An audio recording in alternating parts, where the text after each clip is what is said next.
মাঝে মাঝে মনে হয় আমার কানের পাশে কেউ একজন বলতে থাকে যে you are zero, you are loser, you are loser. আমি এটা ডক্টরের কাছেও নিয়েছি, কিন্তু ডক্টর বলে ওর কোনো ট্রিটমেন্ট নেই। ঢাকা শহরে বড় হয়েছে, যদি বলি ইংলিশ পারি না, এটা সম্পূর্ণ একটা ভুল জিনিস হবে। কেমন আছে আপনি? আলহামদুলিল্লাহ ভালো স্যার, আপনি কেমন আছেন? আলহামদুলিল্লাহ ভালো আছে। আপনার নামটা একটু বলেন আমাদেরকে। আমার নাম Jihan Amrin. What's your story?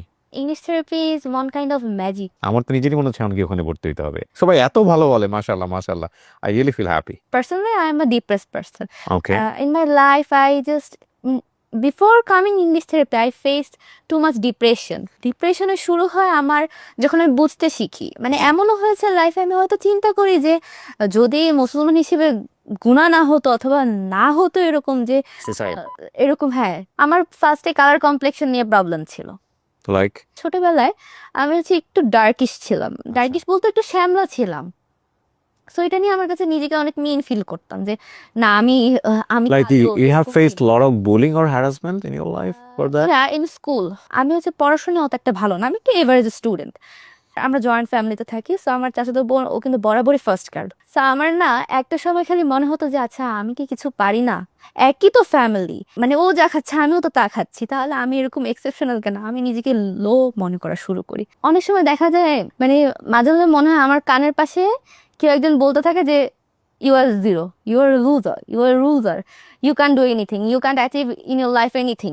আমি এটা ডক্টরের কাছেও নিয়েছি, কিন্তু ডক্টর বলে ওর কোনো ট্রিটমেন্ট নেই, ও ভয় পায়। এরপর হচ্ছে আমার এইচএসসির পরে আম্মু হচ্ছে অনেক সার্চ দিল যে কিভাবে কি করা যায়। পরে আম্মু হচ্ছে আপনার একটা ভিডিও থেকে ইংলিশ থেরাপি অ্যাড্রেসটা বের করলো, তারপর ইংলিশ থেরাপিতে আম্মু কন্ট্যাক্ট করে, আর হচ্ছে তখন আমি ইংলিশ থেরাপিতে আমাকে দেয়। মানে এসএসসি কমপ্লিট করার পর এটা? এইচএসসি। এইচএসসি ইন্টার কমপ্লিট করার পর, ওকে ফাইন। আম্মুর মেইন টার্গেট ছিল যে আমাকে শুধু ইংলিশ শেখানো, যে তা না, ইংলিশ জানা ছাড়া অবশ্যই ইন্টার কেউ পাস করতে পারবে না। আর এটা হচ্ছে একটু আগে বলছিলাম আমি। হ্যাঁ হ্যাঁ, আর হচ্ছে আমি ঢাকা শহরে বড় হয়েছে, যদি বলি ইংলিশ পারি না, এটা সম্পূর্ণ একটা ভুল জিনিস হবে। তো আম্মুর মেইন টার্গেটটা ছিল আমাকে এটা বোঝানো যে আমি একটা লুজার না। ইংলিশ থেরাপির মেইন মিশনটা কিন্তু এটা। মানুষ মনে করে যে শুধু ইংলিশ শেখানো, এটার অর্থটা কি? ইংলিশ থেরাপি দুর্বলদের জন্য। দুর্বল কারা? যারা নিজেদেরকে মনে করে যে কিছু পারে না।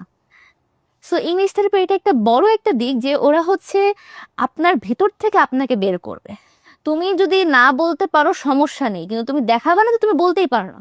তুমি শুরু করো, যা হবে দেখা যাবে পরে। তুমি যদি ডিমোটিভেট হয়ে যাও, ওরা আরো 10 গুণ বেশি মোটিভেশন করাবে যে তুমি পারবা, সমস্যা নেই, পারবা। 3 মাস আপনি কমপ্লিট করে ফেললেন? জি, আল্লাহর মতো আমি সাকসেসফুলি কমপ্লিট করেছি। তারপর আমার এখন মনে হচ্ছে আমি মানে ডিপ্রেশন ছিল আমার লাইফে, কিন্তু এখন আমি ওই প্লেসে যাওয়ার পর আমার কাছে মনে হয় ম্যাজিকের মধ্যে আছি। আমার মাথা ঠান্ডা হয়ে যায়, আমার মনে হয় আমার লাইফে কোনো প্রবলেমই ছিল না। It's beautiful, thank you so much. অনেক অনেক গুড উইশ থাকলো আপনার জন্য, এবং আপনি নিঃসন্দেহে অনেক বেশি ভালো করবেন ইন ফিউচার, সেই শুভকামনা থাকছে আপনার জন্য। Thank you so much. জি, আসসালামু আলাইকুম। ওয়েলকাম।